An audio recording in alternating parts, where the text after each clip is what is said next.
할렐루야. 오늘도 온라인으로 하나님 앞에 나와 예배하는 모든 성도님들을 환영하고 축복합니다. 제가 기도함으로 새벽 예배 시작하도록 하겠습니다. 하나님 감사합니다. 오늘도 새벽을 깨워주시고 하나님 앞에 나와 예배하게 해주심에 감사를 드립니다. 오늘 새벽 하나님만 바라봅니다. 하나님께서 오늘 말씀을 통해 하나님만 바라보는 저희들에게 은혜를 내려주시고 하나님께서 우리에게 원하시는 것이 어떤 것인지 깨달아 알게 하여 주옵소서. 예수님의 이름으로 기도합니다. 아멘. 오늘 하나님께서 주신 말씀은 에스라서 3장 1절부터 7절까지의 말씀입니다. 이스라엘 자손이 각자의 성읍에 살았더니 일곱째 달에 이르러 일제히 예루살렘에 모인지라. 요사닥의 아들 예수아와 그의 형제 제사장들과 스알디엘의 아들 스룹바벨과 그의 형제들이 다 일어나 이스라엘 하나님의 제단을 만들고 하나님의 사람 모세의 율법에 기록한 대로 번제를 그 위에서 드리려 할세 우리가 모든 나라 백성을 두려워하여 제단을 그 터에 세우고 그 위에서 아침 저녁으로 여호와께 번제를 드리며 기록된 규례대로 초막절을 지켜 번제를 매일 정수대로 날마다 드리고 그 후에는 항상 드리는 번제와 초하루와 여호와의 모든 거룩한 절기의 번제와 사람이 여호와께 기쁘게 드리는 예물을 드리되 일곱째 달 초하루부터 비로소 여호와께 번제를 드렸으나 그때 여호와의 성전 지대는 미쳐놓지 못한지라. 이에 석수와 옥수에게 돈을 주고 또 시돈 사람과 두롯 사람에게 먹을 것과 마실 것과 기름을 주고 바사왕 고레스의 명령대로 백향목을 레바논에서 요빠 해변까지 운송하게 하였더라. 아멘.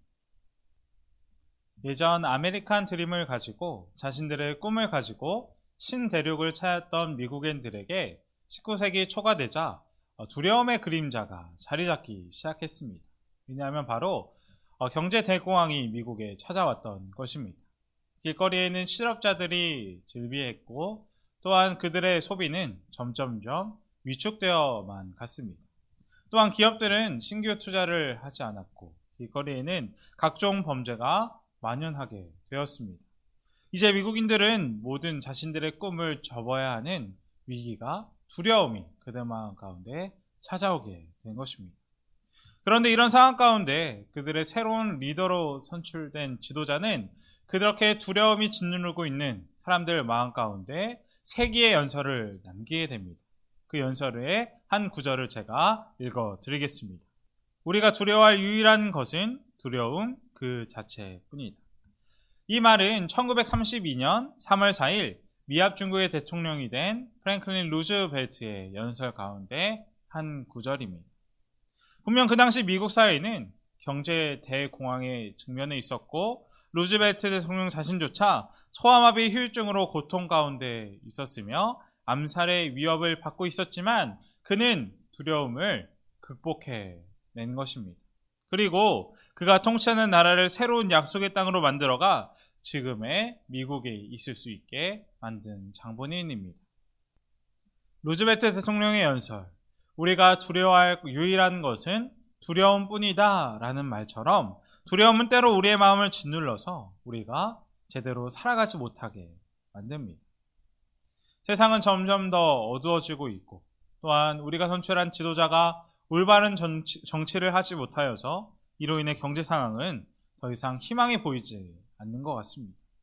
그리고 이런 상황 가운데 기독교는 어떻습니까? 힘을 점점 더 잃어가고 있습니다.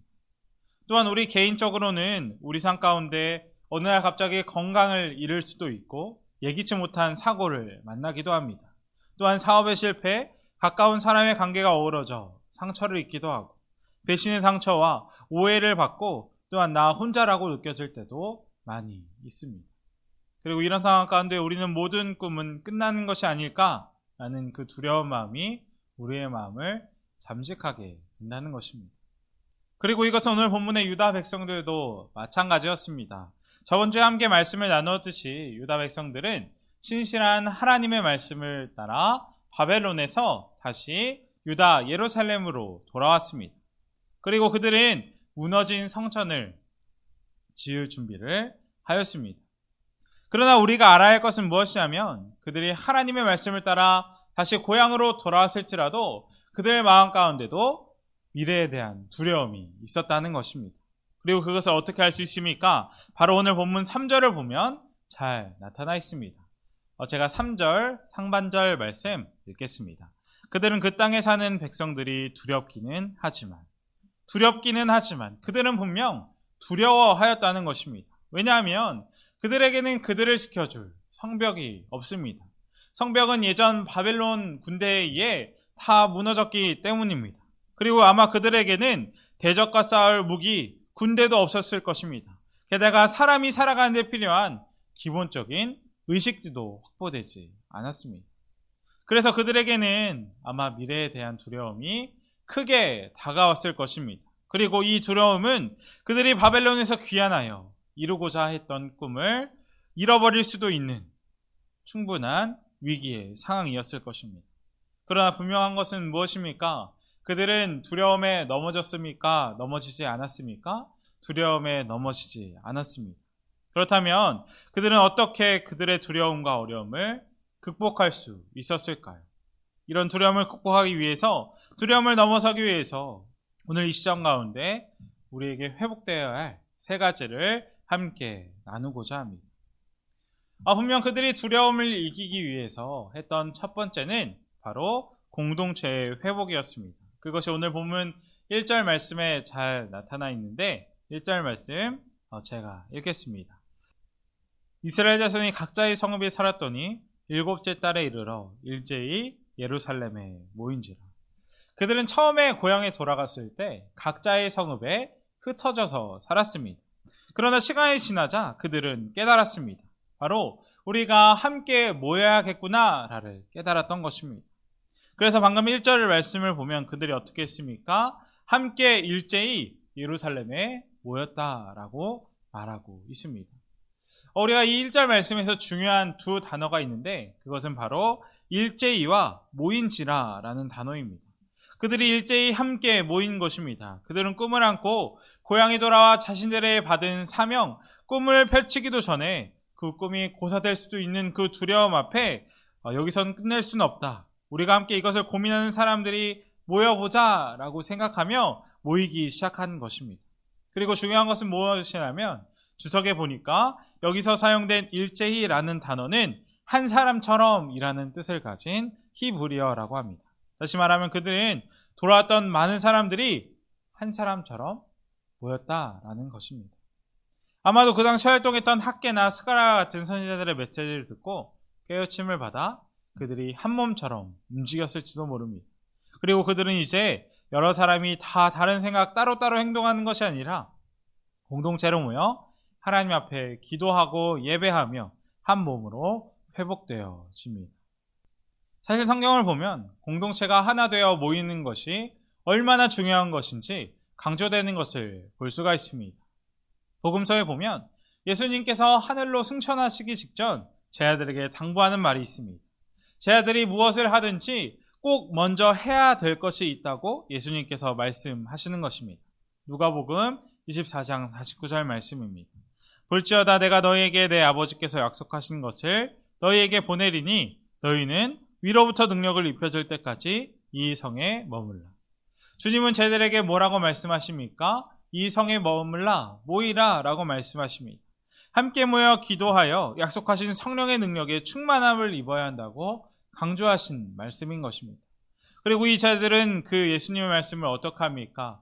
사도행전 1장을 보면 예수님의 마지막 명령을 잘 따랐던 것을 알 수 있습니다. 여자들과 예수의 어머니 마리아와 예수의 아우들과 더불어 마음을 같이하여 오로지 기도에 힘쓰더라. 모인 무리의 수가 약 120명이나 되더라. 그들은 일단 모이기로 한 것입니다. 그리고 기도합니다. 그리고 그 순간 우리는 어떤 사건이 그들에게 일어났는지 함께 모여 공동체로 한 몸이 되어 기도하고 예배하는 가운데 어떤 사건이 일어났는지 너무나도 잘 알고 있습니다. 성령님께서 그들에게 강림하셨고 그들은 갑자기 한순간에 능력을 입고 일어서게 되는 것입니다. 그리고 사도행전의 새로운 역사가 펼쳐지기 시작했습니다. 그들은 분명 그냥 놀고 먹으려고 모이는 것이 아니었습니다. 하나님의 약속의 말씀을 붙들고 공동체로 모여 함께 했던 것입니다. 그리고 그들은 함께 모일 때 두려움이 사라지게 되었습니다. 분명 제자들은 원래 예수님을 모른다고까지 거짓말하며 자신들이 죽는 것이 두려워 도망갔던, 뿔뿔이 흩어졌던 제자들이었습니다. 그런데 그들이 죽기까지 담대히 복음을 증거하는 증인이 되었다는 것을 우리는 성경을 통해 잘 알게 됩니다. 바로 이것이 교회 공동체의 중요성이 아닐까 합니다. 요즘은 코로나로 인해 대면 예배보다 집에서 혼자 온라인으로 예배를 드릴 수 있게 되었습니다. 그리고 때로 그것이 온라인으로 집에서 혼자 예배를 드리는 것이 더 편리하게 느껴질 때도 있습니다. 그러나 분명 히브리서 기자는 우리에게 다음과 같이 말씀합니다. 모이기를 패하는 어떤 사람들의 습관과 같이 하지 말고 오직 권하여 그날이 가까움을 볼수록 더욱 그리하자라고 말하고 있습니다.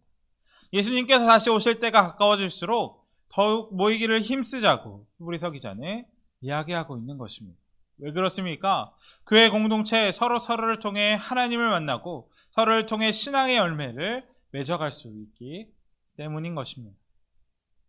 개인주의가 강조되고 모이는 것보다 혼자 흩어지는 이때 우리는 오히려 모이는 공동체를 회복하면 좋겠습니다. 모이는 것도 습관이고 모이지 않는 것도 습관입니다. 우리는 어떤 습관을 선택하겠습니까? 우리가 모이는 것이 교회가 사는 길이고 내가 사는 길일 것입니다. 세상을 살아가는데 두려움이 우리에게 닥쳐온다면 우리가 모였으면 좋겠습니다. 공동체로 하나 되었으면 좋겠습니다. 우리가 하나님의 약속을 믿고 함께 모여 서로를 위해 기도할 때 우리의 모든 두려움은 사라지게 될 줄 믿습니다. 이렇게 첫 번째로 우리가 두려움, 어려움을 회복하기 위해 할 것은 함께 모이는 것이었습니다. 그렇다면 두 번째로 우리가 해야 할 것은 무엇일까요? 바로 예배의 회복입니다. 유다 백성들이 함께 예루살렘에 모인 후에 그들이 그 다음으로 한 일은 무엇이었습니까? 3절 말씀입니다. 그들은 그 땅에 사는 백성들이 두렵기는 하지만 제단이 서 있던 예터에 제단을 세우고 거기에서 아침 저녁으로 번제를 드리며 아멘. 그들은 제단을 만들고 번제를 하나님 앞에 드렸습니다. 예배하기 시작한 것입니다. 분명 6절을 보면 그 무너진 성전이 아직 재건되기 전이라는 것을 우리가 확실하게 알 수 있습니다. 성전이 없었다는 것입니다. 분명 그들은 두려움이 찾아와도 성전이 없어도 하나님을 예배하는 것을 멈추지 않았다는 것을 오늘 본문을 통해 알 수 있는 것입니다. 그리고 이것은 우리에게도 큰 도전을 주고 있습니다. 어떤 도전입니까? 분명 우리의 상황과 환경이 하나님을 예배하는 것에 영향을 주지 못한다는 것입니다. 분명 우리가 좋은 건물에서, 좋은 환경에서 예배를 드린다는 것은 좋은 일입니다. 절대 나쁜 것 아닙니다. 그러나 그것은 하드웨어에 불과한 것입니다. 정말 우리에게 중요한 것은 무엇입니까? 바로 하나님께 예배하는 우리의 마음입니다. 요한복음 4장을 보면 우물가에서 사마리아 여인과 예수님과 대화하는 장면을 저희가 보게 됩니다. 그런데 이렇게 한참 대화가 진행되고 있다가 갑자기 이 여인이 예수님께 한 가지 논쟁을 걸어옵니다. 여인이 예수님께 이렇게 이야기합니다.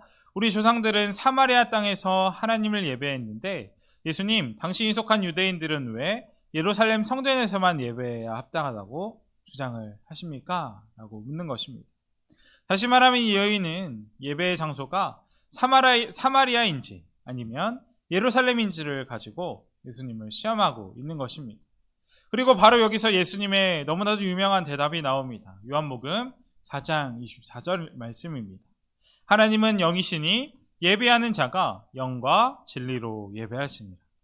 주님은 그 여인에게 장소가 문제가 아니라고 이야기하는 것입니다.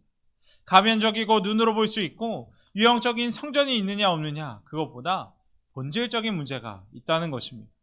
본질은 예배자의 마음, 예배자의 태도라는 것입니다. 정말 내 육체만이 아닌 내 영으로 그리고 진실한 마음으로 하나님께 나아오고 있느냐고 예수님께서 그 여인에게 이야기하고 있는 것입니다. 그리고 그것이 바로 참된 예배자의 본질일 것입니다.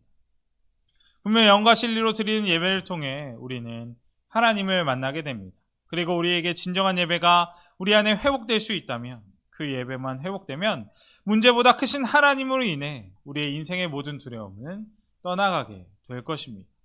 그리고 이는 하나님이 나와 더불어 어디서나 함께하는 놀라운 은혜를 경험할 줄 믿습니다. 그러므로 우리에게 어려움이 다가오거든 우리가 그것에 집중하는 것이 아니라 하나님께 집중했으면 좋겠습니다. 하나님 앞에 나와 하나님을 정말 사랑하는 사람들과 함께 예배할 때 모든 두려움이 정복될 줄 믿습니다.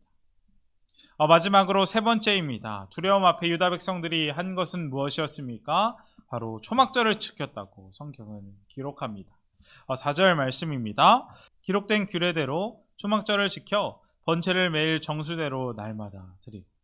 유다 백성들은 그 두려움 앞에 초막절을 지킨 것입니다. 그렇다면 초막절은 어떤 날입니까?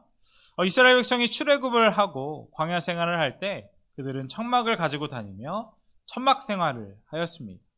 하나님께서 멈추시면 이스라엘 백성들은 그곳에 장막을 치고 천막을 치고 며칠 동안 유숙하다가 하나님께서 다시 앞으로 행진하시면 천막을 접고 다시 걷고 걸으며 이동하였습니다. 분명 천막에서 생활했던 춥고 더운 광야 생활은 이스라엘 백성에게는 좋은 기억은 아닐 것입니다. 그런데 하나님은 그것을 기억하고 기념하라고 이야기하십니다. 그 이유는 무엇입니까? 이스라엘 사람들이 초막에 거할 때 하나님께서 어떻게 자기 백성들을 돌보셨는지, 어떻게 먹이시고 입히시고 돌보셨는지를 기억하고 마침내 그들이 약속의 땅에 들어갔을 때 첫 번째 농사를 지어 올리브, 포도 등을 생산하며 하나님 앞에 감사를 드리는 절기가 바로 초막절인 것입니다. 다시 말하면 하나님께서 이스라엘 백성을 성실하게 인도하셨음을 기억하고 감사하는 절기, 그것이 바로 장막절 혹은 초막절이라고 부르는 것입니다. 그렇다면 두려움 가운데 있던 유다 백성들이 이 초막절을 지켰다는 것은 무엇을 의미하고 있는 것입니까? 하나님께서 지나간 내 삶의 여정에도, 힘들었던 여정에도 함께 하시고 인도해 주셨다면 우리를 인도하신 그 하나님께서 오늘도 그리고 내일도 우리를 인도해 주실 것을 믿습니다 라는 희망과 감사가 회복되는 절기가 바로 초막절인 것입니다. 그리고 초막절을 지키는 그들 마음 가운데 감사가 회복되는 그 순간 그들 마음 속에는 모든 두려움을 떨치고 그들이 다시 새롭게 일어설 수 있었던 것입니다. 이것을 보면 우리가 알 수 있는 것은 두려움을 이기는 것은 용기보다 감사가 아닐까 합니다. 우리도 유다 백성들처럼 감사를 다시 회복하였으면 좋겠습니다. 비록 오늘의 현실이 아무리 힘들고 어두워 보인다고 해도 지난 과거에서 오늘까지 하나님께서 우리를 신실하게 이끌어주시고 인도해 주셨다면 오늘도 그리고 내일도 영원토록 우리를 인도해 주실 것을 다시 확신할 수 있지 않겠습니까? 우리도 그 감사를 회복하기를 주님의 이름으로 축복합니다. 말씀을 마치겠습니다. 말씀을 준비하는 가운데 나의 안에 거하라 라는 복음성가가 머릿속에 떠올랐습니다. 그 찬양의 가사 내용은 다음과 같습니다. 나의 안에 거하라 나는 내 하나님이니 모든 환난 가운데 너를 지키는 자라. 두려워하지 말라 내가 널 도와주리니 놀라지 말라 내 손 잡아주리라. 어떤 두려움이 오늘 여러분을 힘들게 하고 있습니까? 우리가 하나님 앞에 다시 나아갔으면 좋겠습니다. 예배를 시작하고 주의 은혜의 인도하심을 따라 감사의 제사를 드렸으면 좋겠습니다. 그때 우리를 짓누르고 절망에 빠뜨리는 모든 두려움은 사라지고 하나님께서 주시는 새로운 꿈을 꾸며 나아갈 수 있을 것입니다. 오늘 그런 은혜가 우리 모든 동대문의 가족들 가운데 임하기를 주님의 이름으로 축복합니다. 함께 기도하겠습니다. 오늘 첫 번째로 기도할 것은 오늘 말씀처럼 우리가 하나님 앞에 함께 모여 예배하고 감사로 나아갔으면 좋겠습니다. 오늘 유다 백성들이 성전의 기초를 놓기 전 두려운 마음이 있었지만 하나님께 다시 나아갈 수 있었던 것은 오직 변치 않으시고 신실하신 하나님만 바라보고 나아가기 때문이었습니다. 우리도 우리를 지켜주시고 우리의 손 잡아주시는 하나님 한 분만 바라보며 나아가는 우리 모두가 되게 해달라고 첫 번째로 기도하도록 하겠습니다. 두 번째로 기도할 것은 전쟁이 일어나고 있는 우크라이나를 위해 코로나19를 하나님의 강한 손으로 멈춰달라고 기도하겠습니다. 또한 우리나라를 위해 교회의 동대문의 모든 가족들과 환우들을 위해 기도해 주시고 특별히 이번 주부터 다시 교회 학교가 시작이 됩니다. 우리 다음 세대들이 하나님 앞에 진실하게 바로 세워질 수 있도록 교회 학교를 위해 특별히 기도하도록 하겠습니다. 제가 기도함으로 오늘 모든 예배 마치겠습니다. 하나님 감사합니다. 오늘 에스라서 3장을 보며 함께 은혜를 나누었습니다. 두려움 가운데 있었던 유다 백성들은 그 두려움 가운데 넘어지지 않고 오히려 함께 모여 기도하고 예배하며 감사를 회복하는 모습을 보았습니다. 그리고 그것으로 인해 어려움을 이겨내는 것을 보았습니다. 하나님, 저희도 유다 백성들처럼 다시 하나님만 의지하기 원합니다. 코로나의 위협으로 모이기보다 흩어지고 있고 감사가 잃어버린 시간을 살아가고 있습니다.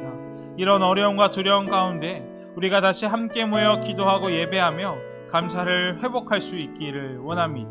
저희는 할 수 없지만 모든 것을 가능하게 하시는 성령님께서 저에게 힘과 능력을 허락하여 주셔서 저희 모든 동대문의 가족들이 다시 일어나 세상에 하나님의 빛을 발하는 저희 모두가 되게 하여 주옵소서. 한 예수님의 이름으로 기도합니다. 아멘.